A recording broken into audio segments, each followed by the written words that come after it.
Hi, good morning. Thank you for tuning in to Your Come Up. We're on Your Come Up. We talk about all topics to help you come up: business, finance, personal, spiritual, and physical. Today, we're going to have a conversation here with Owen, also known as Unleash the Knowledge on his Instagram handle. If this is your first time here, thank you for joining. Don't forget to hit the like, the subscribe, and the bell notification so you don't miss your come up. And today's video is sponsored by Yapix Web Design and Graphics.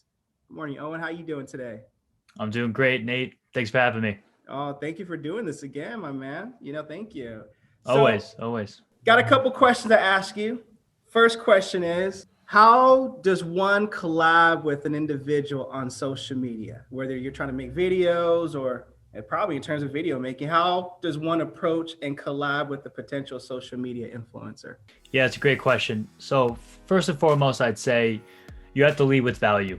Mm-hmm. Don't use the whole, I want to pick your brain. Can I hop on a call? I want to run something by you. You want to condense a message at least into a couple sentences that's short to read, that is concise enough, that gets the point across, but explains who you are, what you're doing, how you can provide value to them, and then obviously what your request may be. I mean, yeah, I've been preaching this for a while, that even through email and now DMs, you could really truly meet anybody today. It's just simple shooting your shot, if you want to use that, so to speak, or just your ability to send a message, reach out to them in whatever fashion that may be, whether it's social media, email, LinkedIn messaging, whatever that may be. But always got to lead with value. That's the number one pillar. Most people are always looking for take and not give, but you want to give, and then ask for a potential take down the road.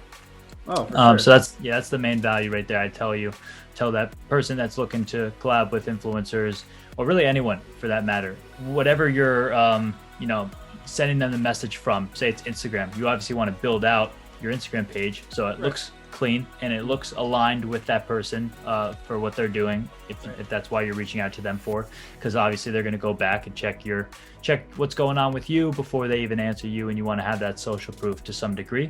Even if you don't have any of that, just simply praising somebody or at least showing that you've consumed some of their content as well is a big key. So, hey, definitely. I just watched this video of yours from this interview. I thought it was amazing. I loved at this point, and this point. It's great to connect. I'm doing this now. I'd love to get your insight on blah, blah, blah, because, whatever that may be. But I do think you should make it known that you've at least consumed some sort of their content. And again, always lead with value. Oh, 100% agree. Like right now, I am trying to get a dating coach on Your Come Up. Whether it be Logan, Yuri, I emailed her, but she said she was busy. I'm coming at you, girl, again. or a dating coach at that fact. And the way I lead in the DMs, and I just don't stop with the DMs. I also check out their website. If they have a YouTube channel or a podcast. Definitely. Give a little taste of it, and then send them an email as well, because people check their emails way more frequently than they do their DMs. And I just say, hey, we'd love to feature on my YouTube channel, Your Come Up. I'll edit the video, I'll submit to you for your blessing, and I'll also give you a file so you can upload on your YouTube channel too.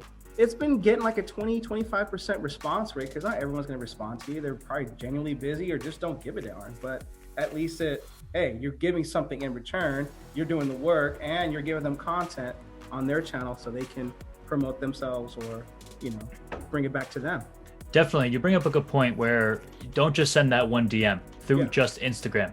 Mm-hmm. Maybe, give it a little breathing room, then send them an email, check out their other contact information, LinkedIn, whatever that may be. You want to stay on top of their mind, of course, but you do want to be persistent. I mean, persistent, but not be pushy and not be just overloading them. So, a lot of my success has been rooted by persistence, just literally doing something every single day, or, battling through the low points so that you can reach the high points. But yeah, it's a good point too. I mean, in terms of you're giving them free exposure, and you're also providing files for them to repurpose on their own, which everyone loves content, and everyone, you can never have enough content. So people are always looking to push out new info that has to do with them.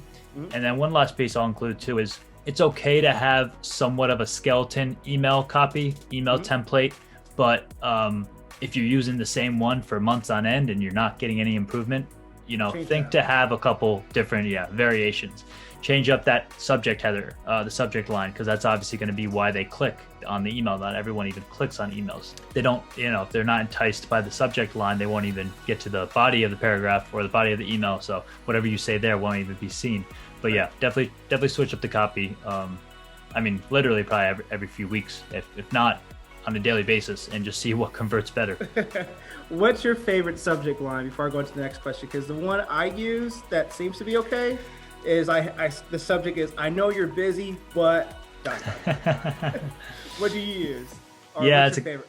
Oh man, I definitely don't have like one that I just call upon. I'll say that. However, I always seem to lead with like, "Hey, Nathan!" exclamation point. I don't know. I always want to say "Hey," and then That's awesome. then I'll say because I think that goes back to the how to win friends and influence people by saying someone's name, or the visual of seeing your name is just like, I don't know, it's an ego trip. You get so excited and you just want to, you know, see what that person has to say. I know. That also shows that even if it is a copy and pasted subject line, you took the time to change their name, so it's personalized to them. So I think That's really good. maybe that's why it does so well. No, that's really good. That's really good. Yeah, and then from there, it's probably just, you know, I don't know. This idea may change your life. This might put you in a better position. Just something that's like, you know, pretty extreme to some point that they're going to click, but it's not a lie. Obviously, I'd hopefully be telling. I'm telling the truth. Yeah. But one other thing actually I just found, and I'm big on this. I'm trying to learn a lot about copywriting right now. So how to write sales copy and how to write, you know, language that makes people want to buy and so forth. So someone I've come across is Neville. He runs copywriting course, I think is the website, but he literally has a blog on there that is a subject line generator. So it's, you type in the subject or whatever you want to get across, and then he has like, you know, 10 examples. So I'd encourage people to check out that. I have no affiliation with Neville, never met him, but it's helpful for me. It just gives you an idea. Another kind of, obviously he's killing it in that world, so you should learn from someone like that. Oh, for sure. No, copy is a high income skill right there, always. So yeah. Well, Owen, thank you again for your time today. And thank you guys for watching your come up. Until next time.